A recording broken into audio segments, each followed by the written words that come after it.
قدرمنو د پښتو ژبې په وده کې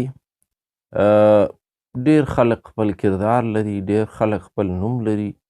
د هغو وس، د هغو زیار هغه له هیچ چا نه دي پټ، او د دنیا دا اصول دی چې یو ژبه پرمختګ کوي نو هغه ته مختلف سورسز چې دي، مختلف ذرایع چې دي هغه استعمالیږي. څوک له یوې لارې خپلې ژبې ته کار کوي، څوک له بلې لارې خپلې ژبې ته کار کوي. دارنګه چې ټول اجتماعي رنګ اخلي یا ټولو ته چې په اجتماعي نظر کتل کیږي نو ګټه یې ژبې ته رسیږي.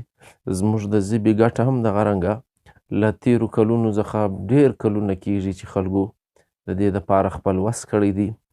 زه په خپل د ویډیو له لارې په دغه پروګرامونو کې که لوی الله ته منظوره وای یو سړی، یوه اداره، یو شخصیت او یو اخبار او مجله نه پرېږدم، په ټولو تاسو خبروم چې چا څه کړي دي زموږ د ژبې او ادب دپاره. د هغو یادونه زه پر ځان باندې لازمي ګڼم، دا ځکه چې موږ خپله ژبه چې نن پر یو لوړ معیار باندې وینو په دې کې د ډېرو خلکو لاس دی، دا د یوه سړي کار نه دی. یو څوک به هم که لوی الله ته منظوره ونه پاتېږي. نن تاسو ته باچا خان د پښتون مجلې له لارې در پیژنم. کله چې په نړۍ کې لومړی جنګ شروع سو په 1914 کې، نو دلته زموږ په سیمه کې داسې د ازادۍ تحریکونه پیل سول. په دې کې هندوان او مسلمانان چې وو دا ګډ لاس لرلی او په ګډه باندې دا تحریک پیل کړي. چونکې جنګ چې په ټوله نړۍ سره مښتې وه، نو دلته داسې ګوندونه جوړ سو یا ګوندونه ول، هغو خپلې نارې پورته کې د خپل استقلال لپاره. په دې کې د خلافت په نامه باندې کار وسو، په دې کې د مسلم لیگ په نامه کار وسو، د کانګرس ګوند چې و هغه له مخه موجود و، او د مسلم لیگ نوم چې دی هغه هم له مخه موجود و. لیکن چې کوم د لومړني لوی جنګ اثرات و هغه د دې سیمې خلکو و یو بدلون ته اړ کړل او خپل استقلال او د ازادۍ دپاره خپل تحریکونه پیل کړل. په ګډه باندې هندوانو مسلمانانو یو تحریک روان کړ او د دې خلکو د ازادي ورځې غوښتنه یې وکړه. نو د دې اثرات هم ول. دغه رنګه زموږ فخر افغان باچا خان چې دی هغه هم د پښتنو د اصلاح دپاره خپل تحریک پیل کړ، یو سیاسي یا یو اصلاحي ډله یې جوړه کړه. په لومړي سر کې مجلس اصلاح یا فاغنه یې نوم و. ده غوښتل چې د پښتنو اصلاح وسي، پښتانه یو سیاسي فکر ولري او په دې باندې دوی خپل یو آزاد او خوندور ژوند تیر کړي. نو د دې اصلاحي ډلې کار هم دغه و او دې خپل کار کاو د پښتنو د اصلاح دپاره خپل جدوجهد روان ساتلی. څه وخت پس بیا په دې کې سیاسي عوامل چې دي له اصلاح څخه داخلیږي او بیا دا د خدای خدمتګارانو د ګوند په نامه باندې دا اصلاح یا فاغنه چې دا بدلیږي او دغه رنګه روان دغه تحریک روان وي، دغه اصلاحي رنګ چې وي دا یې روان کړی وي. نو د دې روی روان چې دی هغه باچا خان دی او په هغه زمانه کې د پښتنو د راپورته کولو دپاره د سیاسي بصیرت د لرلو دپاره خپل کوشش کوي او د سیاسي پوهنې چې کوم پیغامونه په خپل لیک او په خپلو په حجرو کې په ناستو پیغامونه ورکوي. نو په دې کې د لوی لاس دی. تر ټولو خوندوره ذریعه یا یو ښه ترجمانه چې ده د دې خدای خدمتګارانو څخه چې د دوی عمل یا کردار په پیژندل کیږي نو هغه پښتون مجله ده چې له اتمانزو څخه په هغه زمانه کې خورېدله. دا د دوی باقاعده ترجمانه وله او په دوی کې د سیاسي او اصلاحي لیکنو په ذریعه باندې یو بدلون چې و هغه د مقصد و. په دې کې تر ټولو خوندور لیکوال په خپله باچا خان و او باچا خان چې د پښتنو د ښایست دپاره، د پښتنو د سیاسي شعور دپاره، اصلاحي اړخ دپاره خپل لیکونه کول. خوندور لیک یې کاوه په پښتون مجله کې او اسانه ساده نثر یې لیکلی او په دې باندې د چې د پښتنو راپارول غوښتل. نو د دې په بنیاد باندې موږ په پښتو ادب کې باچا خان چې دی سیاسي او اصلاحي لیکوال هم ګڼو. هغه د دغه پښتون مجلې له لارې چې د لیکونه پښتنو لوستل او د به پکې لیکل په پښتو ژبه کې یا په ادب کې د ساده نثر لیکلو اساس هم باچا خان چې دی په دغه پښتون مجله کې ایښی دی او دا یې روان ساتلی دی. باچا خان د پښتنو په نفسیاتو خبر شخصیت و. هغه چې څرنګه په کلو بانډو کې په حجرو کې له عوامو سره له ساده خلکو سره خبرې کولې دغه انداز یې په لیک کې د ځان کړی و.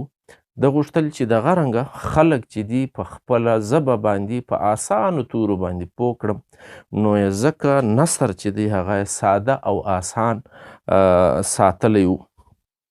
مقصد یې دا و چې د دوی سیاسي فکر چې دی دا راپورته کړل سي، خلک پوه سي او په هر څه باندې چې دي دوی وپوهیږي. د دې ساده نثر فایده دا سوه پښتو ادب ته د دې نوره فایده هم ورسېدله. میر احمد شاه صاحب چې دی آزاد پښتون په دغه لاره باندې روان کړ او دغه رنګه مضامین او انداز چې و په دې آزاد پښتون کې خورېدلو. د خیبر مجله چې وه دا له اسلامي کالج پېښور څخه خورېدله، د دغې مجلې انداز هم دغسې ساده او روان و چې اثرات یې زموږ په ادب کې د دغه باچا خان د پښتون مجلې غلیدل کیږي او دا هغه مجله ده چې باقاعده نور خلک هم موټیویټ کوي، راپورته کوي او په دې باندې کار کوي. دغه رنګه سید راحت زاخیلي صاحب ستړی مشه چې لیکله په دې باندې چې کوم لیکونه راتلو د هغه اثرات هم له دغې پښتون مجلې څخه ښکاري او د ده د نثر یا د ساده لیکنو فایده دا سوه چې زموږ په ادب کې زموږ په ژبه کې د ماسټر عبدالکریم غوندې خلک پیدا سو. هغو کوم لیکونه کول هغه انداز و. د قاضي عطاالله غوندې شخصیات یادولی سو چې دغه روش یې بیا روان ساتلی دی.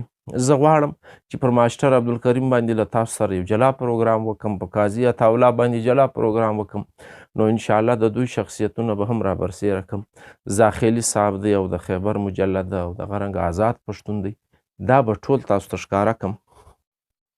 دا یو داسې دور دی چې په دې سیمه کې ما تاسو ته وویل لومړی لوی جنګ روان دی او خلک څوکه خپل قومي حیثیت کې بیداره کیږي.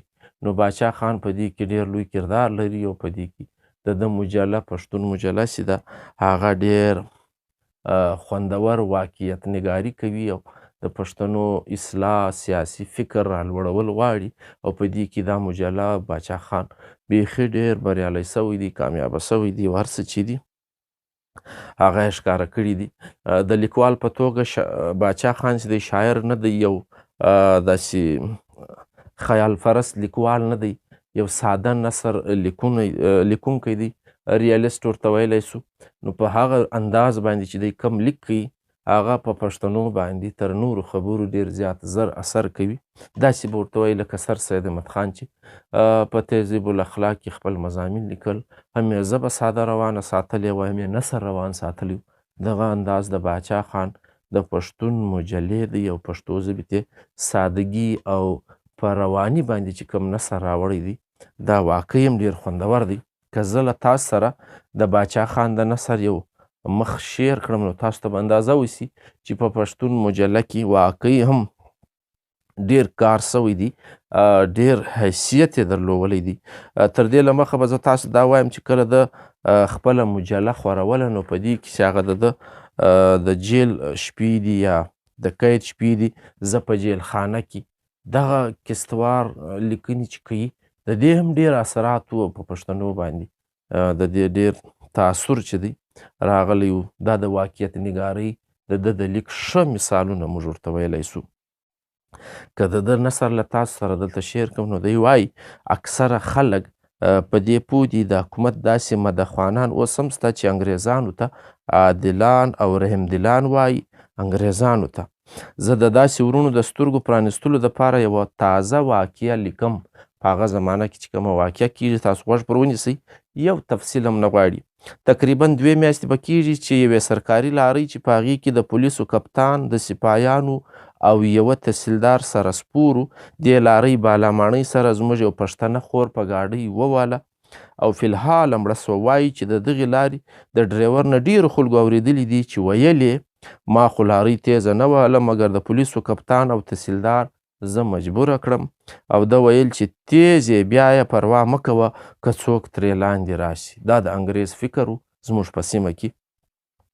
په دغه وخت کې چې لارۍ زموږ دغه مظلومه خور ووله نو یو څو خدایي خدمتګاران راغلل او لارۍ یې ودروله او ویې ویل صبر وکړئ چې د دې واقعې د تحقیق دپاره څو سرکاري افسران راسي، هسې نه چې دوی لاړ سي او سبا دغه ملزمان د دې انکار وکړي او بل چاته بې ګناه ضرر ورسیږي. نو دا صفا ظاهره خبر وه چې د خدایي خدمتګارانو دا څه جرم نه و. داسې خو همیشه موږ وینو چې چېرته لارۍ څوک ووي نو لارۍ د هغې سورلي تر هغه نشي تلای چې سرکاري افسر نه وي راغلی، مګر دلته د خدایي خدمتګارو او دوی ته د خدایي خدمتګارۍ نوم لویه ګناه وه. په دې وخت کې کمیشنر ته ټلیفون وسو، هغه راغلی او د راتلو سره یې بې د پوښتنې چې اصل واقعه څه ده، څه مصیبت پیښ سوی دی، په خدایي خدمتګارانو یې سترګې راوکښلې چې تاسې زما لارۍ ولیده راولېده. هغوی ورته په جواب کې وویل چې ته خو د لارۍ غم اخستی یې مګر دلته یې زموږ یو بې کسوره خور د اجل ښکار سوه. لاکن د ډپټي کمیشنر ته زموږ د خور د مرګ څه ښکارېده؟ دا خو څه د فرنګۍ نه وه چې د هغه زړه ته پرې څه صدمه رسېدلې وای، دا خو یو غریبه پښتنه وه، نو که مړه سوه څه خبره ده. مختصر دا چې د دغې مظلومې د مرګ سزا یا الزام خو په هغې چا رانغی. البته دا قدر انصاف باچا خان یې وسو چې خدایي خدمتګار ته د قید سزا ورکړل سوه. لارۍ باندې څوک وي او د ده انداز ګورئ په لیک کې. ما ته ښه په یاد دي چې یو ځل په مردان کې د یو خان د موټر لاندې یوه بوډۍ او کڼه فرنګۍ راغله او مړه سوه او نو هغه مقدمه لوی جج ته وړاندې سوه او تر هغه ځایه ورسېده او په آخر کې د ډېر تکلیف او د زرګونو روپو د خرڅېدو نه علاوه د هغه خان څخه په زرګونو روپۍ د هغې فرنګۍ د مرګ معاوضه واخیستل سوه. نو هغه وخت خان خلاص و. حال دا چې هغه فرنګۍ د کوڼوالي په سبب مړه سوې وه او دلته خو د یو پښتنې وینې بربادې توی سوې او د هغې چا همدردي کوله نو هغوی ته بې کسورو تشریفاتو د قید سزا ورکول سوه. دا دی د غلامۍ او ازادۍ فرق. دا د پښتون مجلې څخه اقتباس دی. غرض دا چې باچا خان په خپل ساده نثر باندې په پښتون مجله کې ډېر کار کړی دی او د دې مجلې چې دی زموږ په ژبه باندې ډېر دغه دی احسان دی او دې مجلې پښتو ته یو آسان ساده او روان نثر چې دی دا راوړی دی او ډېر خوندور لیک چې دی دا پکې وړاندې سوی دی. واقعیت نګاري او داسې ډرامه نګاري او کیستوار لیکونه چې دي دا یې وړاندې کړي دي او دا د پښتو ژبې په ګټه پرېوتي دي. د شخصیاتو متعرفه کول هم د دغې مجلې په حیثیت کې راځي او دا مجله اوس هم له پېښور څخه له باچا خان مرکز څخه هره میاشت خورېږي او هغه انداز یې دی هغسې روانه ده. تر اوسه پورې په پښتو ژبه باندې خپل احسان چې دی هغسې پاته دی.